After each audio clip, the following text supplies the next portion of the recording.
आऊज़ु बिल्लाहि मिनश्शैतानिर्रजीम बिस्मिल्लाहिर्रहमानिर्रहीम। माह रमज़ान मुबारक जब भी आता है तो एक सवाल जहनों में ये उठता है कि इस महीने का इस्तकबाल किस तरीके से किया जाए, क्या तरीका इख्तियार किया जाए कि माह रमज़ान मुबारक जब हमसे जुदा हो तो ये हमसे राज़ी हो। लिहाजा किसी भी चीज़ का इस्तकबाल करने के लिए मार्फत का होना ज़रूरी है, यानी इंसान जानता हो कि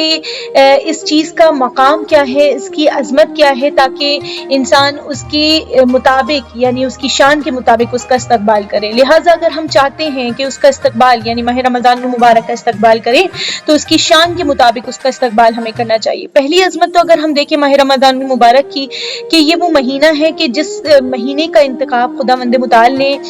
इस तरह किया कि अपनी मुक़द्दस किताब को इस महीने में नाजिल किया, यानी 12 महीनों में जिस महीने का खुदावंद मुताल ने कुरान के नज़ूल के लिए इंतखाब किया वो महीना माह रमज़ानुल मुबारक है। दूसरी अज़मत अगर हम देखें इस महीने की कि इंसान को परवरदिगार आलम ने खास हदफ खास मकसद के लिए दुनिया में भेजा है कि खुदावंद मुताल को इरशाद फरमाते हैं वमा खलक़तुल जन्ना वल इंसा इल्ला लियअबुदून, कि हमने जिन्नों और इंसानों को इबादत के लिए खल किया है, वो इबादत जो खुदा के करीब इंसान को कर देती हैं। लिहाजा अगर हम इबादत को देखें तो सबसे अजीम इबादत जो रोज़ा है, परवरदिगार आलम ने इस महीने का इंतखाब किया कि इस अजीम इबादत को इस पे मुसलमानों पर जो है वो फ़र्ज किया है। तीसरी अजमत अगर हम देखें कि माह रमज़ान मुबारक के जिसको महीनों का सरदार कहा गया है, लिहाजा इसकी अजमत एक ये है कि इसके अंदर एक ऐसी रात सिमटी हुई है, ऐसी रात पर यह मुश्तमिल महीना है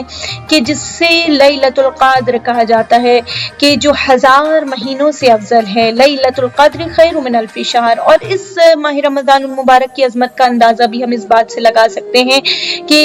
इस महीने की घड़ियाँ तमाम घड़ियों से अफजल है, यानी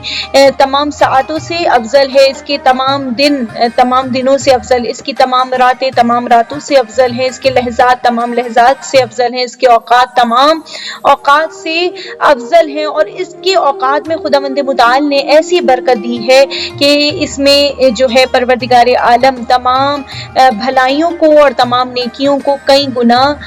उस पर इजाफा कर देता है। यानी अगर हम आम महीने में अगर कोई नेकी करे तो एक हद तक उसका सवाब मिलता है, लेकिन अगर कोई इस महीने में कोई नेकी करता है तो खुदावंद मुताल कई गुना ज्यादा सवाब अता करता है, इंसान के दर्जात को बुलंद करता है, इंसान की तमाम दुआओं को मुस्तजाब करता है और अमाल को कबूल करता है। और ये वो महीना है जो ऐसा बाबरकत महीना है कि इसमें सांस लेना भी तस्बीह और सोना भी इबादत शुमार किया गया है। इस महीने की अजमत का अंदाजा हम इस बात से भी लगा सकते हैं कि अगर कोई इस माह रमज़ानुल मुबारक में अगर किसी रोजेदार मोमिन को अफ्तार कराएगा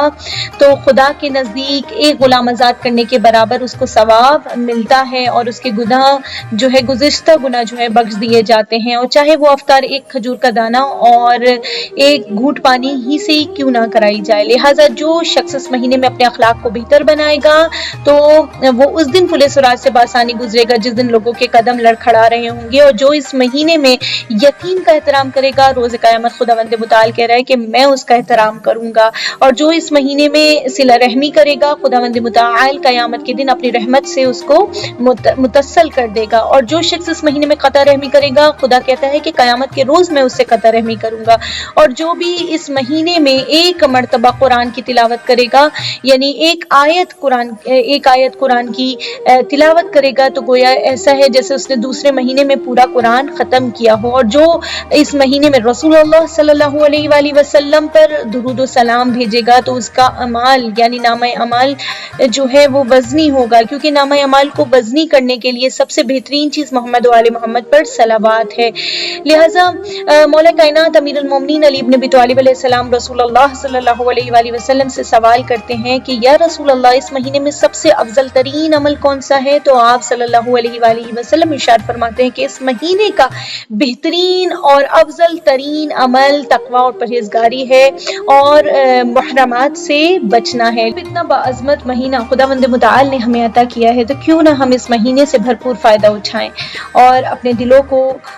نورانی کریں، قرآن پر تدبر کریں، تفکر کریں، اور وہ تمام دعائیں جو ائمہ معصومین علیہ السلام سے منقول ہیں ان کی زیادہ سے زیادہ تلاوت کریں اور اپنی روح کو پاکیزہ بنائیں. اور جب ہماری روح پاکیزہ ہو جائے گی تو یقیناً ہم زمانے کے امام یوسف زہرا جل اللہ تعالی فرجہ شریف کے قریب تر آ جائیں گے. اور ایک وقت ایسا آئے گا کہ ہم زمانے کے امام یوسف زہرا جل اللہ تعالی فرجہ شریف کے نور سے اپنی آنکھوں کو منور کریں گے. لہٰذا خداوند متعال سے دعا ہے کہ خداوند متعال ہمیں ماہ رمضان المبارک کے فیوز اور برکات کو سمیٹنے کی توفیق عطا فرمائے. والسلام علیکم ورحمۃ اللہ وبرکاتہ.